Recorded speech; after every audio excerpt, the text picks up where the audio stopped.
ఈ రాత్రి దైవ గ్రంథము నుండి యోహాను సువార్త 5వ అధ్యాయం మొదటి వచనం నుండి మనం చూద్దాం.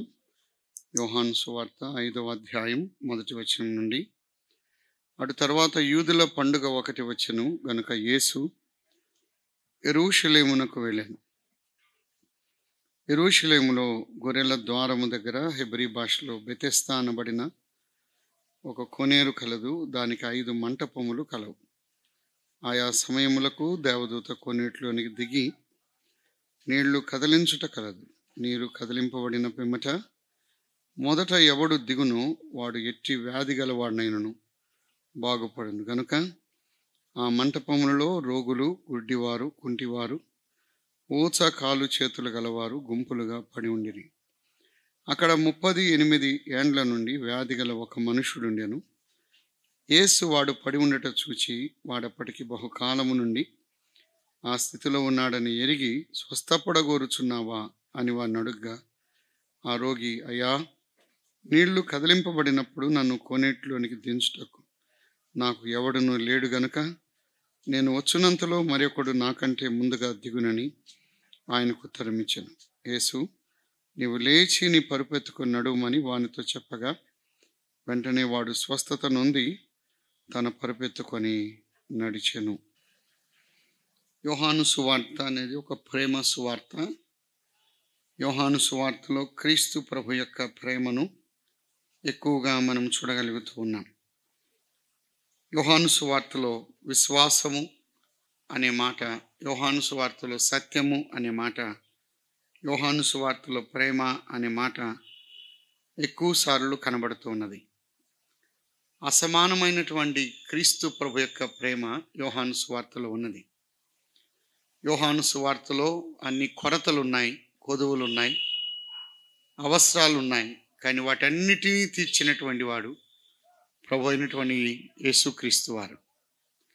యోహాను సువార్త 5వ అధ్యాయంలో బెతెస్దా అనే ఒక కోనేరు ఉన్నది. అక్కడ ఒక వ్యక్తి పడి ఉన్నాడు. 38 సంవత్సరాల నుంచి ఆ వ్యక్తి అక్కడే పడి ఉన్నాడు. వాస్తవానికి ఆ కోనేటిలో దేవదూత నీళ్లు కదిలించినప్పుడు మొదట ఎవడైతే దిగుతున్నాడో ఆ వ్యక్తి బాగుపడుతున్నాడు, స్వస్థపడుతున్నాడు. కానీ 38 సంవత్సరాల నుంచి పడి ఉన్న వ్యక్తి అలాగనే ఉన్నాడు, కానీ స్వస్థతకు నోచుకోలేని పరిస్థితిలో ఉన్నాడు. యేసుక్రీస్తు ప్రభు వారు వచ్చి ఆ వ్యక్తిని స్వస్థపరిచాడు. అది అక్కడ జరిగినటువంటి సన్నివేశాన్ని మనం చూస్తూ ఉన్నాం. 5వ అధ్యాయం మొదటి వచనంలో, అటు తర్వాత యూదుల పండుగ ఒకటి వచ్చెను కనుక యేసు యెరూషలేమునకు వెళ్ళాను. పండుగ వచ్చింది, యూదుల పండుగ ఒకటి వచ్చెను అని అన్నాడు.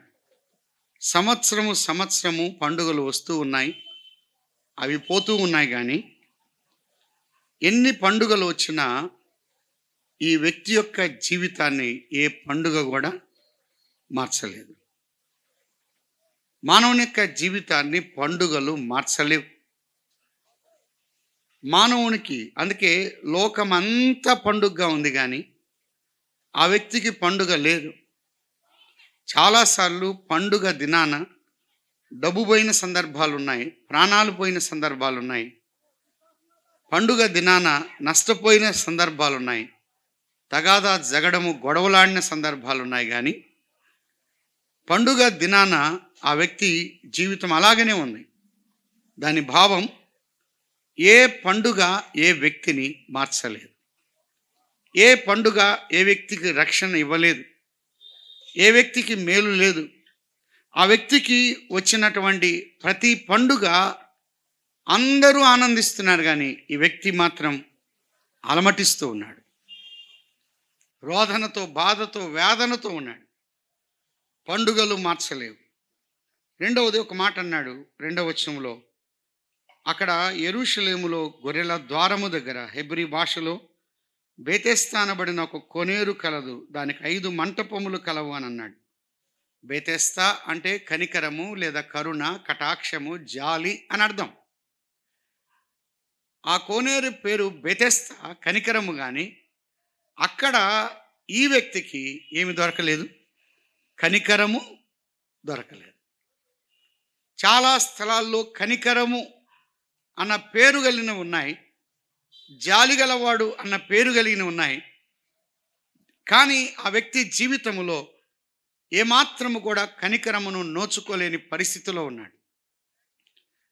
కనికరించేవారు లేరు. పండుగ తన యొక్క జీవితాన్ని మార్చలేదు. తాను 38 సంవత్సరాలు అక్కడే పడి ఉన్నాడు. వేదనతో ఉన్నాడు, బాధతో ఉన్నాడు, కురుపులతో ఉన్నాడు, నెమ్మది లేని పరిస్థితుల్లో ఉన్నాడు, అలమటిస్తూ ఉన్నాడు, దుఃఖముతో ఉన్నాడు. అందరూ వచ్చి బాగుపడి వెళ్ళిపోతున్నారు, కానీ ఈ వ్యక్తి మాత్రం ఒక్కడుగా అలాగనే ఉండిపోయాడు. ఆ మాట మనం చూస్తూ ఉన్నాం. 3వ వచనంలో, ఆయా సమయములలో దేవదూత కోనేటిలోనికి దిగి నీళ్లు కదిలించుట కలదు. నీరు కదిలింపబడిన పిమ్మట మొదట ఎవడు దిగునో వాడు ఎట్టి వ్యాధి గలవాడైన బాగుపడను గనుక ఆ మంటపములో రోగులు, గుడ్డివారు, కుంటివారు, ఊచకాలు చేతులు గలవారు గుంపులుగా పడి ఉన్నారు.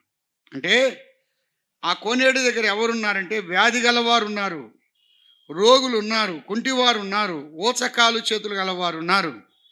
వారు గుంపులుగా పడి ఉన్నారు. అంటే వారి యొక్క రోగం వారిని పడగొట్టింది, వారి బలహీనత వారిని పడగొట్టింది, వారి యొక్క గుడ్డితనం వారిని పడగొట్టింది, వారికి ఉన్నటువంటి ఊచకాలు చేతులు వారిని పడగొట్టాయి. తిన్నగా లేదు, నిటారుగా నిలవట్లేదు, సరిగా నడవట్లేదు. వారికి ఉన్న బలహీనత వారిని పడగొట్టింది. అందుకే వారు పడిన స్థితిలో వారు ఉన్నారు. ఇతను కూడా 38 సంవత్సరాల నుంచి అక్కడే పడి ఉన్నాడు. తన యొక్క జీవితంలో ప్రారంభంలో ఎవరో ఒకరు ఉన్నారు, నేనున్నాను అని అన్నారు, కానీ రాను రాను ఎవ్వరూ లేరు. ప్రతి వ్యక్తి వెనక ఎవరో ఒకరు ఉన్నారు, సహాయం చేస్తున్నారు, తోడ్పడుతున్నారు, కోనేటిలోనికి దించుతున్నారు. వారి యొక్క దృష్టి అంతా కోనేటి మీద ఉన్నది. ఎప్పుడైతే నీళ్లు కదిలించబడుతున్నాయో వెంటనే వారు దించుతున్నారు. ఎవరైతే మొదట దిగుతున్నాడో ఆ వ్యక్తి బాగుపడుతూ ఉన్నాడు. ఈ వ్యక్తి మాత్రం అన్ని సంవత్సరాల నుంచి అక్కడే ఉన్నాడు. ఈ రోగట రోగులందరిలో సీనియర్ రోగట. అందరూ రోగులు ఉన్నారు, కానీ అందరిలో సీనియర్ రోగి ఎవరు? అబ్బాయ్ అదిగో నీళ్లు కదిలించబడతాయి చూడండి అన్నాడు అందరికీ. అతను మాత్రం అక్కడే ఉన్నాడు. రే చూడండి రా, నీళ్లు మొదట కదిలించబడతాయి, అందరికీ సలహాలు ఇస్తున్నాడు, సూచనలు ఇస్తున్నాడు, ఇటు వెళ్ళండి అటు వెళ్ళండి అంటున్నాడు, మీ దృష్టి అంతా అక్కడే ఉండండి అంటున్నాడు. ఇతను మాత్రం ఇక్కడే ఉన్నాడు. కొంతమంది జీవితంలో ఇతరులకు సలహాలు ఇస్తారంతే. మీరు బాగుపడండి అంటారు, కానీ వాళ్ళు అట్టే ఉంటారు. మీరు మేలు పొందండి అంటారు, వాళ్ళు అట్టే ఉంటారు. మీరు తాగబాకండి అంటారు, వీళ్ళు మత్తుగా తాగుతూ ఉంటారు. మీరు జాగ్రత్తగా ఉండండి అంటారు, వీళ్ళు జాగ్రత్త ఉండదు. కొంతమంది సలహాలు ఇచ్చేవాళ్ళు ఎక్కువ. రే అబద్ధాలు ఆడబాకరా, బూతులు ఆడబాకరా, దొంగతనం చేయబాకరా అని అంటారు, కానీ వాళ్ళు మాత్రం అదే స్థితిలో ఉంటారు. సలహాలు ఇచ్చేవారు ఎక్కువ, సూచనలు ఇచ్చేవారు ఎక్కువ, కానీ తన స్థితి మాత్రం అలాగనే ఉంది. మార్కాపురంలో మా బంధువు ఒక అతను ఉండేవాడు. ఇప్పుడు లేండి, వెళ్ళిపోయాడు. ఎప్పుడైనా కనబడి, అంకులు యేసుప్రభుని ఎప్పుడు నమ్ముకుంటామంటే, అయ్యా ఆ యేసుప్రభు కల్వరిశిలలో ప్రాణం పెట్టి చనిపోయి సమాధి చేయబడి తిరిగి లేచాడు, ఆయన కన్నా భగవంతుడు ఎవరున్నారు, ఉంటాను పోతాను అన్నాడు, అట్టే పోయాడు. ఏ రోజు ప్రభుని నమ్ముకున్నది లేదు. నాకన్నా సువార్త బాగా చెప్తాడు, యేసుప్రభు గురించి బాగా తెలుసు, బైబిల్ గురించి బాగా తెలుసు, కానీ ప్రభువును నమ్ముకోకుండానే అలాగనే వెళ్ళిపోయాడు. చాలామంది జీవితాల్లో అలాగనే ఉంది. ఈ రాత్రి నువ్వు పడిపోయావా? ఈ రాత్రి నిన్ను పడగొట్టేది ఏది? నీ జీవితాన్ని పడగొట్టింది, నీ యొక్క ఆలోచనలు పడగొట్టింది, నిన్ను తిన్నగా ఉంచలేదు, నిన్ను నిటారుగా ఉంచలేదు. ఆ గౌరవం, ఆ మాన్యత, ఆ మర్యాద, ఆ ఉన్నటువంటి ఆ విధానాలు లేకుండా పోయాయి. ఎందుకు? మానవుడు పడిపోయిన స్థితిలో ఉన్నాడు. మానవుని యొక్క జీవితాన్ని పడగొట్టేవి కొన్ని ఉన్నాయి.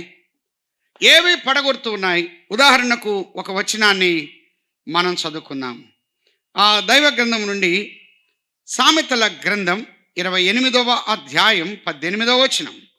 సామెతల గ్రంథం 28వ అధ్యాయం 18వ వచనం. యథార్థముగా ప్రవర్తించువాడు రక్షించబడును, మూర్ఖ ప్రవర్తన గలవాడు హఠాత్తుగా పడిపోను. అలాగైనట్లయితే మానవుని యొక్క మూర్ఖ ప్రవర్తన వాణ్ణి పడగొడుతూ ఉన్నది. మానవుని యొక్క మూర్ఖ ప్రవర్తన వాణ్ణి పడగొడుతూ ఉన్నది. పడిన స్థితిలో మానవుడు ఉన్నాడు. యోబు గ్రంథం 24వ అధ్యాయం 20వ వచనాన్ని కూడా మనం చూద్దాం. 24వ అధ్యాయం 20వ వచనం చివరనన్నాడు, వృక్షము విరిగి పడిపోవునట్లు దుర్మార్గులు దుర్మార్గులు పడిన స్థితిలో వారు ఉన్నారు. సామెతల గ్రంథం 11వ అధ్యాయం 5వ వచనం. సామెతల గ్రంథం 11వ అధ్యాయం 5వ వచనం, రెండో వరుస, భక్తిహీనుడు తన భక్తిహీనత చేతనే పడిపోతున్నాడు. భక్తిహీనులు పడిపోతున్నారు, మూర్ఖులు పడిపోతున్నారు, దుర్మార్గులు పడిపోతున్నారు. పాపము చేసిన వారు అక్కడ పడి ఉన్నారు అని అన్నాడు. ఈ రాత్రి నిన్ను పడగొట్టేది కుటుంబస్తులు కాదు, నీ భార్య కాదు, భర్త కాదు, పిల్లలు కాదు, తల్లిదండ్రులు కాదు. నిన్ను పడగొట్టేది నీ లోపమే, నీ బలహీనతే, నీ అక్రమ జీవితమే, నీ అన్యాయమే. నీలో ఉన్నటువంటి ప్రతి భయంకరమైన జీవితం నిన్ను పడగొడుతుంది. అందుకే మాన్యత లేదు, గౌరవం లేదు, విలువలు లేవు. కొన్నిసార్లు మన ఇంట్లోనే మనల్ని గౌరవించేవారు లేరు, పరామర్శించేవారు లేరు, మర్యాదగా పలకరించేవారు లేరు. కారణం మానవుడు పడిన స్థితిలో మానవుడు ఉన్నాడు. ఎంత ఘోరముగా పడి ఉన్నాడు. 38 సంవత్సరాల నుంచి అక్కడే పడి ఉన్నాడు. తనకు విలువ లేకుండా పోయింది, గౌరవం లేకుండా పోయింది, మర్యాద లేకుండా పోయింది. సోదరుడా సోదరి, ఈ రాత్రి నీ యొక్క పాపం, నీ యొక్క అక్రమం నిన్ను పడగొడుతుంది. నిన్ను పడగొట్టేది ఎవరో కాదు. పాపాన్ని బట్టి ఘనత లేదు, పాపాన్ని బట్టి అవమానం అన్నది, పాపాన్ని బట్టి అపహాస్యం అన్నది, పాపాన్ని బట్టి విలువలేని యొక్క జీవితాన్ని మానవుడు జీవిస్తూ ఉన్నాడు. కొన్నిసార్లు మనకి ఇంట్లోనే విలువ లేదు, ఇంకా బజార్లో విలువిస్తారు. కారణం మానవుని యొక్క జీవితం పడిన స్థితిలో ఉన్నాడు.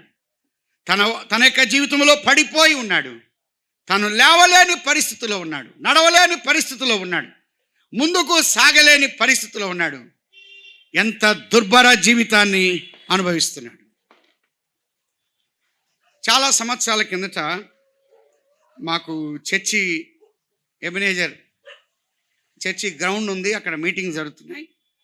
అప్పుడు నేను ప్రారంభంలో సేవకు వచ్చిన దినాలు దాదాపుగా 2003 సంవత్సరాలు, 3వ సంవత్సరం. అప్పుడు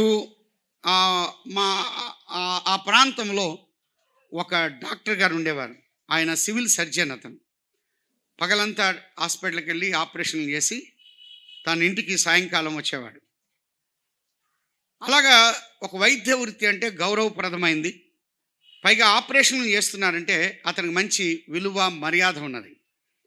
అతను రోజు రాత్రుల్లో ఇంటికి వచ్చేటప్పుడు ఎలా వచ్చేవాడంటే బాగా తాగి వచ్చేవాడు. ఉదయం వెళ్ళేటప్పుడు గౌరవంగా వెళ్తాడు, హాస్పిటల్లో ఆపరేషన్లు చేస్తాడు, ఇంటికి వచ్చేటప్పుడు బాగా తాగి వస్తాడు.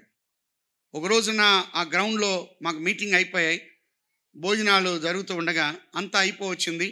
ఆయన కూడా వచ్చాడు, పాస్టర్ గారు I want 1 chicken leg piece అని ఒక ప్లేట్ తీసుకొచ్చాడు. నాకు కూడా ఒక చికెన్ మొక్క వేయండి అని అన్నాడు. సార్ కూర్చోండి సార్, నేను కూర్చోబెట్టి భోజనం పెట్టాం. కడుపు నిండా తిన్నాడు. పోతూ పోతూ ఏం చేశాడంటే, మాకు చుట్టూ అప్పుడు కాంపౌండ్ వాల్ లేదు, కాలువలో పడ్డాడు. ఎవరో పిల్లొచ్చి అన్న డాక్టర్ గారు కాలువలో పడ్డాడు అన్న. వెంటనే పరిగెట్టుకుని వెళ్తే ఆ డాక్టర్ గారు కాలువలో పడి ఏమంటాడంటే, పాస్టర్ గారు నేను పరలోకంలో ఉన్నా అంటున్నాడు. పడింది ఎక్కడ? మురికి కాలువలో. నేను పరలోకంలో ఉన్నా అంటున్నాడు. చాలా బాధ కలిగింది.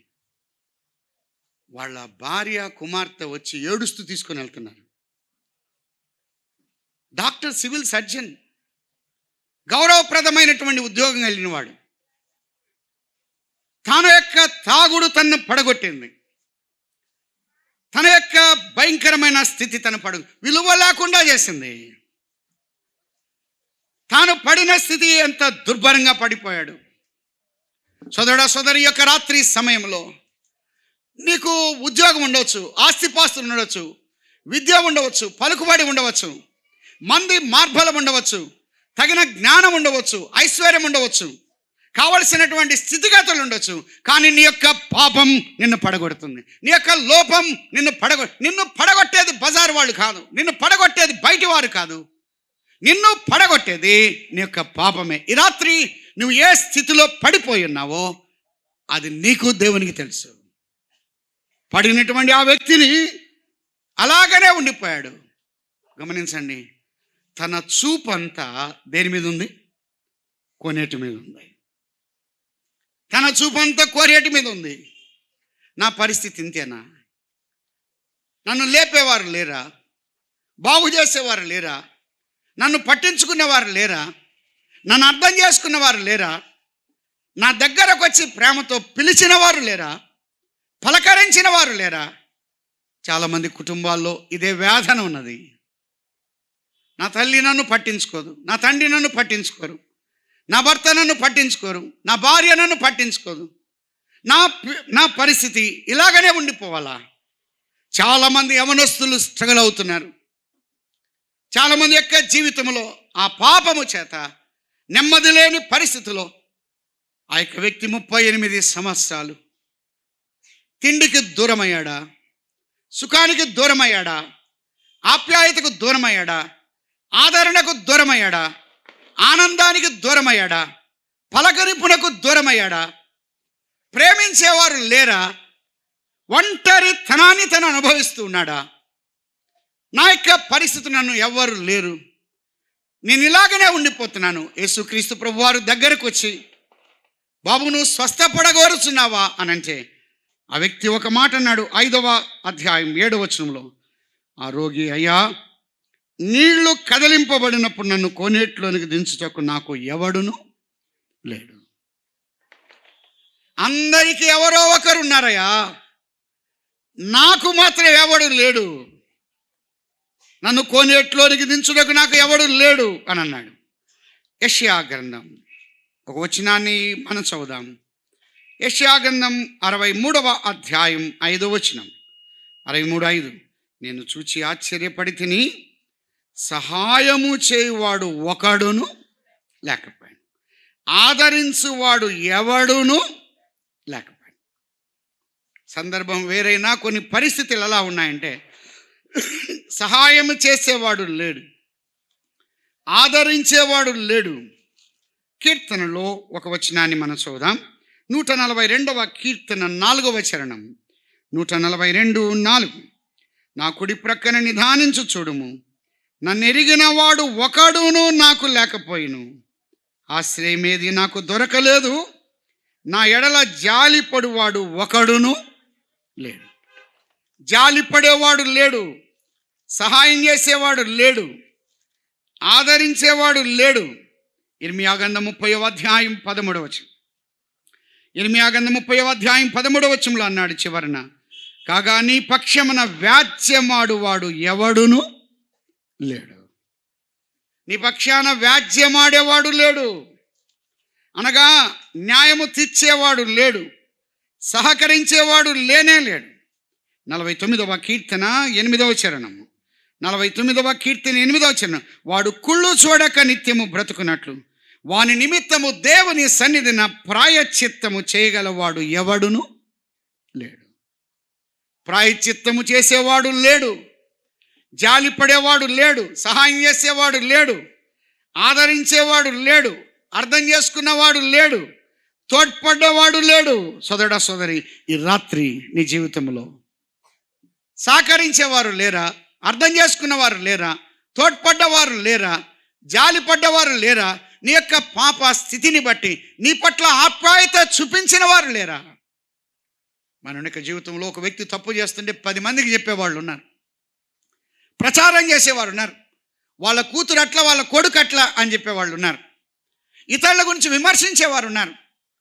కొన్నిసార్లు వాళ్ళ భర్త ఇలా ఉన్నాడని 10 మందికి చెప్పేవాళ్ళు ఉన్నారు, ఎగతాళి చేసేవారు ఉన్నారు, అపహసించేవారు ఉన్నారు, ఎగతాళి హేళన చేసేవారు ఉన్నారు. కానీ తన పక్షంగా ఎవరు లేరు. ఆ వ్యక్తి యొక్క చూపు కోనేటి మీద ఉన్నది. 5వ వచనం 5:5. అక్కడ 38 ఏండ్ల నుండి వ్యాధి గల ఒక మనుషుడును యేసు వాడు పడి ఉండుట చూచి. అందరి చూపు కోనేటి మీద ఉంటే యేసు క్రీస్తు ప్రభు యొక్క చూపు ఎవరి మీద ఉంది? ఆ పడిన వ్యక్తి మీద ఉంది. చూడండి ఎంత ఆశ్చర్యము. ఈ వ్యక్తి కూడా కోనేటిని చూస్తున్నారు, అందరూ కోనేటి వైపు చూస్తున్నారు.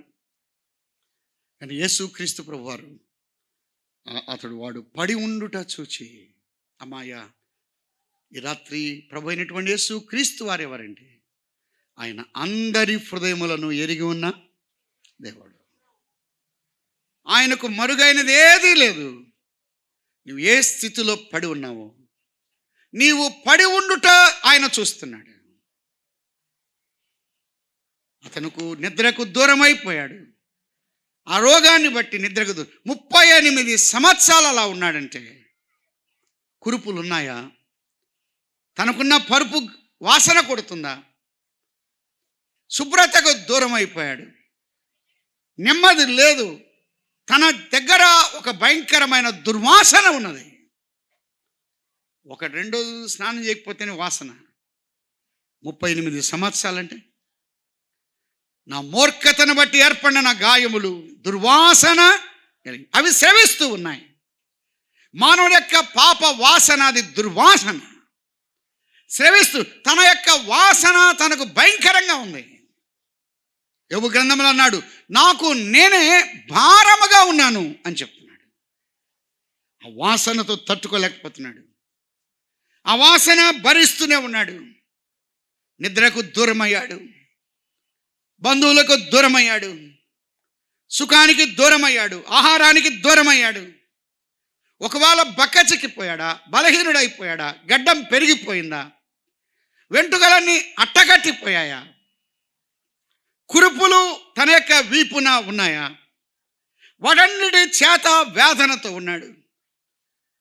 తాను ఎన్నిసార్లు అందరి కోసమై చూస్తూ వచ్చాడు, కానీ ఎవ్వరూ చూడలేదు. కానీ ప్రేమ కలిగిన వాడు, కరుణా సంపన్నుడు, జాలి కలిగిన వాడు, వాడు పడి ఉండుట చూచి, ఈ రాత్రి ఆ రోజున యేసుక్రీస్తు ప్రభువారు ఆ వ్యక్తిని చూశాడు. కాదు సుమా, ఈ రాత్రి నిన్ను చూస్తున్నాడు. నువ్వు ఏ స్థితిలో పడి ఉన్నావో ఒకవేళ ఎవరికి తెలియకపోవచ్చు, కానీ ఆయనను పడి ఉన్నట్టు చూస్తూ ఉన్నాడు. యేసుక్రీస్తు ప్రభువారు ఎటువంటి వాడు అంటే చూసి చూడనట్టు ఉండేవాడు కాదు. ఆయన చూస్తాడు. మనుషులు ఎటువంటి వారు అంటే చూసి చూడనట్టు చూస్తారు. వాడు పడి ఉండడే చూచి, మానవుడు బాహ్యపరంగా చూస్తాడు, కానీ ఆయన అంతరంగికంగా చూస్తాడు. ఆయనకు మరుగైనదేదీ లేదు. వాడు చూచి, వాడు పడి ఉండడం చూచి అంటే వాడు వేదన చూచాడు, వాడి బాధ చూచాడు, వాడి కన్నీళ్లు చూచాడు, వారి రోదన చూచాడు, వాడు పడుతున్నటువంటి స్థితిని చూచాడు.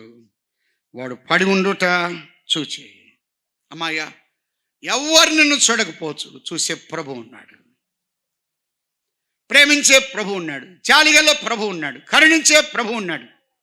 చూచి ఆయన ఏం చేస్తున్నాడంటే వాడప్పటికి బహుకాలము నుండి ఆ స్థితిలో ఉన్నాడని ఎరిగి, ఒకటి ఆయన చూచే ప్రభు, రెండవది మన కండిషన్, మన పరిస్థితులు, ఆయన సమస్తము ఎరిగినటువంటి దేవుడు. వాడి పరిస్థితి చూచినప్పుడు ఎన్ని సంవత్సరాల నుంచి పడి ఉన్నాడో అది ఎరిగాడు. వాడి యొక్క మానసిక క్షోభ ఎరిగాడు. వాడు పడుతున్న వేదన ఎరిగాడు. వాడు అనుభవిస్తున్నటువంటి బాధ ఎరిగినవాడు. ఈ రాత్రి నీ యొక్క జీవితంలో నీ బాధను ఎరిగిన ప్రభు ఉన్నాడు. తల్లిదండ్రులు ఎరక్కపోవచ్చు, బంధువులు ఎరక్కపోవచ్చు, నిన్ను ఎరిగిన ప్రభు ఉన్నాడు. అమ్మాయ్యా, ఆయన నిన్ను ఎరిగాడు, నీ వేదన ఎరిగాడు, నీ బాధ ఎరిగాడు, నీ రోత జీవితాన్ని ఎరిగాడు. నువ్వు పడుతున్నటువంటి వేదన, ఎంత కాలం నేను ఈ స్థితిలో ఉండాలి, నాకు ఈ యొక్క పరిస్థితి నుంచి విడుదల లేదా, నన్ను మార్చగలిగిన వాడు లేడా, నా జీవితాన్ని సరైనటువంటి రీతిలో ఉంచగలిగిన వాడు లేడా అని అలాగనే ఉండిపోతున్నాడు. చూసి చూసి చూసి తన యొక్క కన్నుల నుండి నీరు కారిపోతుందా, అలాగనే వేదనగా ఉండగా ఆయన చూశాడు, ఆయన ఎరిగినవాడు. మూడవది ఏమన్నాడు తెలుసా? స్వస్థపడగోరుచున్నావా అని వాణ్ణి అడిగాడంటే ఆ వ్యక్తితో ఎవరు మాట్లాడలేదు, కానీ ఆ రోజున ఎవరు మాట్లాడుతున్నాడు? యేసుక్రీస్తు. కొన్నిసార్లు కొంతమంది తప్పు చేస్తే తల్లిదండ్రులు మాట్లాడరు, తల్లిదండ్రులు తప్పు చేస్తే పిల్లలు మాట్లాడరు, బంధువులు స్నేహితులు మాట్లాడరు. కానీ నేనేం చేస్తున్నానంటే ఆయన దగ్గరకు వచ్చాడు. అందరి చూపు కోనేటి మీద ఉంటే ఆయన యొక్క చూపు ఆ వ్యక్తి మీద ఉంది. దగ్గరకు వచ్చాడు, మాట్లాడుతున్నాడు. ఆయన మాట్లాడే దేవుడు. ఒకటి ఆయన చూస్తాడు, రెండవది ఆయన ఎరిగినవాడు, మూడవది ఆయన మాట్లాడుతున్నాడు. ఎంత దగ్గరకు వచ్చాడు! అతడు పడి ఉన్న స్థితికి దగ్గరకు వచ్చాడు. అతడు ఆయన దగ్గరికి వెళ్ళలేదు, కానీ ఆయనే అతని దగ్గర. యేసుక్రీస్తు ప్రభువారు ఆయనే ఈ లోకానికి దిగి వచ్చాడు. నశించిన దానిని వెదకి రక్షించుటకు మనుష్య కుమారుడు వచ్చాను అని అన్నాడు. పాపులను రక్షించుటకు క్రీస్తు యేసు లోకమునకు వచ్చాను అన్నాడు. నేను పరలోకము నుండి దిగి వచ్చాను. ఆయన దిగి వచ్చాడు. మన యొక్క జీవితం చెడిపోయి ఉండగా, దెబ్బతిని ఉండగా, పాడైపోయి ఉండగా దిగి వచ్చిన వాడెవరు? మన యొక్క రోతను, మన పాపాన్ని భరించేవాడెవడు? ఆయనలో ఏ లోపము లేదు. ఆయన పవిత్రుడు, ఆయన నిర్దోషి, ఆయన నిష్కల్మషుడు, ఆయన పాపులలో చేరక ప్రత్యేకంగా ఉన్నవాడు. ఆయనే దిగి వచ్చాడు. పాపుల కొరకు వచ్చినవాడు ఒక యేసు క్రీస్తు ప్రభువారు మాత్రమే. పాపి పట్ల ప్రేమ చూపించాడు, జాలి చూపించాడు, కరుణ చూపించాడు. దగ్గరకు వచ్చి మాట్లాడుతూ ఉన్నాడు. ఆ రోగి అన్నాడు, అయ్యా, నీళ్లు కదిలింపబడినప్పుడు నన్ను కోనేట్లోనికి దించుటకు నాకు ఎవడును లేడు గనుక నేను వచ్చునంతలో, బలము లేనివాడిని, శక్తి లేనివాడిని, ఏ రకమైనటువంటి యోగ్యత లేనివాడిని, నేను వంచునంతలో మరొకడు నాకంటే ముందుగా, వారు నాకంటే యోగ్యులు, నాకంటే ధన్యత పొందిన వారు, నేను మాత్రం ఇలాగనే ఉన్నాను. ఎన్ని సంవత్సరాల నుంచి నువ్వు పడి ఉన్నావు. మిగతా వారు బాగుపడి వెళ్ళిపోతున్నారు, మిగతా వారు మేలు పొందుతున్నారు. అయితే ఆ వ్యక్తి పట్ల ప్రభువు చూపించినటువంటి ప్రేమ, లేచి నీ పరుపెత్తుకుని నడవమనగా నడిచి వెళ్తున్నాడు. గమనించండి, వాడి స్థితిని మార్చాడు, వాడి స్థానాన్ని మార్చాడు, వాడి దిశను మార్చాడు. వాడి యొక్క చూపు కోనేటి మీద ఉంది. ఇక నుండి వాడి చూపు కోనేటి మీద కాదు, తన చూపు మారిపోయింది. తన నడక మార్చబడింది, తన యొక్క జీవితం మార్చబడింది. సోదరుడా, సోదరి, ఈ రాత్రి మానవుని యొక్క జీవితాన్ని మార్చడానికి యేసుక్రీస్తు ప్రభువారు ఒక నోటి మాట సరిపోయింది కాదు. ఆ వ్యక్తిని బాగు చేయడానికి ఒక నోటి మాట సరిపోయింది. కానీ మానవుని యొక్క పాపమును పరిహరించడానికి ఆయన ఈ లోకానికి దిగి వచ్చాడు. ఆయన దీన స్థితిని ధరించుకున్నాడు. ఆయన వ్యక్తుడిగా చేయబడ్డాడు. ఆయన దౌర్భాగ్యమైనటువంటి స్థితికి వచ్చాడు. ఆయన ధనవంతుడు, ఆయన దరిద్రుడయ్యాడు. ఆయన దారిద్రత మనల్ని ధనవంతులుగా చేసింది. యేసుక్రీస్తు ప్రభువారు నిన్ను నన్ను రక్షించిన కొరకై రాళ్ళు పరిచిన స్థలములో ఆయన్ను కూర్చోబెట్టారు. నువ్వు రాజువు కదా అని తల మీద ముళ్ళ కిరీటం పెట్టి కొట్టారు. వీపున కొరడా దెబ్బలు ఆయన వీపు మీద పడ్డాయి. ఆయన పొందిన దారిద్రత, ఆ దీన స్థితిని అనుభవించాడు. మన యొక్క పాపమును ఆయన భరించాడు, మన రోతను ఆయన భరించాడు, మన యొక్క అక్రమాన్ని ఆయన భరించాడు, మన యొక్క పాప జీవితాన్ని భరించాడు. ఈ విధంగా పాప జీవితాన్ని భరించిన వాడు ఒక యేసుక్రీస్తు ప్రభువారే. కారణం, ఆయనలో ఏ పాపము లేదు. ఆయన నిర్దోషి. నాలో పాపం ఉన్నదా, మీరెవరైనా నిరూపించగలరా అని సవాలు విసిరాడు. అంత గట్టిగా సవాలు విసిరినవారు ఒక యేసుక్రీస్తు ప్రభువారే. యెరూషలేము వీధుల్లో ఆయన ఏడవబడ్డాడు. గొల్గతా ఎత్తైన స్థలానికి, నిర్మానుష్యమైన స్థలం, బహు భయంకరమైన స్థలం. శిలువ మ్రాను మీద ఆయన పడుకోబెట్టి 2 చేతుల 2 పాదములు పొడవైన మేకులు దిగ్గొట్టారు. సమట దెబ్బలకు మేకు అంగుళం అంగుళం లోపలికి వెళ్తుండగా రక్తము ధారలుగా కార్చాడు. శిలువమాను గుంటలో దించగా ఎముకలు స్థానము తప్పాయా? నాలుక దవణ అంటుకుపోయిందా? సూర్యకిరణాలు గాయాల మీద పడ్డాయా? ఆకాశమునకు భూమికి మధ్యన ఆయన వేలాడాడు. ఆయన చూడడంలోని వాడుగా, వ్యసనాక్రాంతుడిగా, వ్యాధిని అనుభవించిన వాడుగా ఆయన బహు భయంకరంగా కనబడ్డాడు. మనవుని యొక్క రోత జీవితాన్ని భరించుట కొరకు కల్వరి శిలువలో రక్తమును ధారపోసాడు. ఒక్క చుక్క కూడా లేకుండా ధారపోసాడు. ఒక డ్రెస్సులో కానీ, ఒక టవల్లో కానీ, ఒక దుప్పట్లో కానీ ఒక చుక్క ఉండకుండా ఉండాలంటే నీళ్లు అటు ఇటు పట్టుకొని పిండబడాలి. యేసుక్రీస్తు ప్రభువారు పిండబడ్డాడు. ఆయన చనిపోయి సమాధి చేయబడ్డాడు. అందరి జీవితాలు సమాధితో అంతమయ్యాయి. కానీ యేసుక్రీస్తు ప్రభు యొక్క జీవితం సమాధితో అంతం కాలేదు. ఆయన సమాధిని ఓడించి 3వ దినమున మృత్యుంజయుడై తిరిగి లేచాడు. చరిత్ర ఉన్నది, దైవగ్రంథం ఉంది, ఆధారాలు ఉన్నాయి. ఆయన లేచాడు. లేచి 40 దినాలు ఉన్నాడు. అనేక మందికి కనబడ్డాడు. అందరూ చూస్తూ ఉండగా ఆరోహణమై తేజమేడారు. ఆయన మరలా రాబోతూ ఉన్నాడు. యేసు రక్తం ప్రతి పాపము నుండి పవిత్రులుగా చేస్తుంది. ఈ శరీర జబ్బు మాత్రమే కాదు, పాప జబ్బును, పాప భయంకరమైనటువంటి పాప జీవితాన్ని పూర్తిగా మార్చగలిగిన వాడు. నీ స్థాయిని మారుస్తాడు, నీ స్థితిని మారుస్తాడు, నీ దృష్టిని మారుస్తాడు. నువ్వు ఉండవలసినటువంటి స్థితిలోంచి ఆయన తప్పించి సరైన రీతిలో నిన్ను నడిపిస్తాడు. ఎన్నడూ కూడా ఆ వ్యక్తి మరలా ఆ స్థలానికి వచ్చినవాడు కాదు. నిన్ను ఎన్నడూ కూడా మరలా ఆ స్థితికి దిగజార్చేవాడు కాదు. ఈ రాత్రి ప్రభు యొద్దకు వస్తే చాలు. యేసు రక్తం ప్రతి పాపం నుండి పవిత్రులుగా చేస్తుంది. ఎందరో ఆయన అంగీకరిస్తారు అనగా ఆయన నామందు విశ్వాసం ఉంచే వారికి ఆయన పిల్లలయ్యే అధికారం ప్రభు ఇస్తాడు. నీ జీవితాన్ని ఈ లోకంలో ఎవ్వరూ మార్చలేరు, ఆయన మాత్రమే మార్చగలడు. అటు యేసు క్రీస్తు ప్రభువుకు నీ హృదయాన్ని అప్పగించి, దేవా నేను పాపిని, నా పాపాన్ని క్షమించండి. ఎప్పుడైతే ఆయన ఎద్దకు వచ్చి ఒప్పుకుంటే చాలు. అతిక్రమములు దాచిపెట్టువాడు వర్ధిల్లడు, వాటిని ఒప్పుకొని విడిచిపెట్టువాడు కనికరం పొందు. ఆయన పరిహరించినటువంటి పాపం అంటూ లేదు. పరిహరించడానికి తగినంత రక్తాన్ని ధారపోశాడు. డాక్టర్ దగ్గరికి వెళ్ళి జబ్బు ఎలాగా ఒప్పుకొని మనం చెప్పుకుంటామో అలాగా ఈ రాత్రి నీ జీవితాన్ని ప్రభు ఎదుటికి అప్పగించుకుంటే చాలు, ఆయన క్షమిస్తాడు. ఒక వ్యక్తి అన్నాడు, అన్నయ్య యేసు ప్రభు వారు నా పాప జీవితాన్ని, నాకున్నటువంటి రోత జీవితాన్ని ఆయన వచ్చి మార్చుకోమని చూద్దాం అని అన్నాడు. ఆయన మార్చుకోమను, నాకేం పట్టిందని అన్నాడు. బాబు నీకు జబ్బు చేస్తే, నీకు కానీ అనారోగ్యత వస్తే నువ్వు డాక్టర్ దగ్గరికి వెళ్ళి, డాక్టర్ గారు నీకు ఇష్టమైతే నా జబ్బు తగ్గించుకొస్తాం అని అన్నాడు. అదెట్టా ఇద్ది అని అన్నాడు. అంటే మనకే ఆ డాక్టర్కి ఏం పట్టింది? నువ్వు వస్తే చాలు, క్షమిస్తాడు. క్షమించడానికి తగినంతటువంటి రక్తాన్ని ధారపోశాడు. ఆ ప్రేమ కలిగిన వాడిని కాదని వెళ్ళిపోవద్దు. ఈ రాత్రి నువ్వు మానసికంగా నీ యొక్క పాప జీవితంలో ఎంతగా మగ్గుతున్నావో అది నీకు తెలుసు, దేవుని తెలుసు. యవనస్తురాలా, నీ జీవితాన్ని మార్చగలిగిన వాడు ఆయన ఒక్కడు మాత్రమే.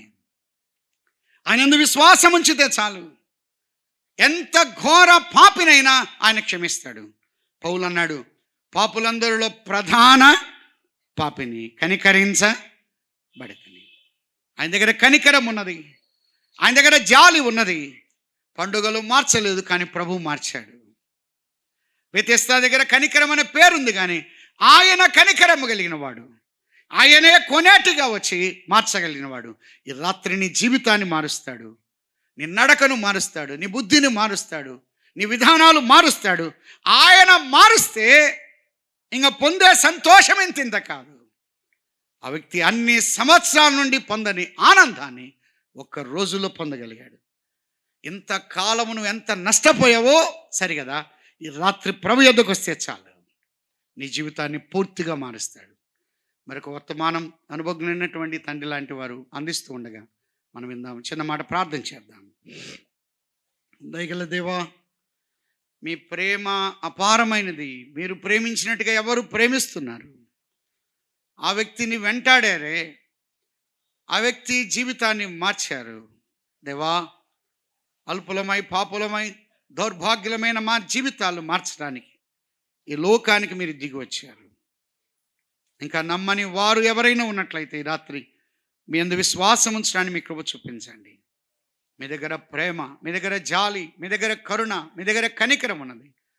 అటువంటి కనికరానికి పాత్రులుగా చేయమని, పాప స్థితిలో నుంచి విడుదల పొంది వెళ్ళడానికి మీ కృప అనుగ్రహించమని, తిరిగా మాట్లాడవలసిన మీ దాసులను బలపరచమని యేసుక్రీస్తు ప్రభు నామమున స్తోత్రం చెల్లించి ప్రార్థించి అడిగి వేడుకుంటున్నాము తండ్రి.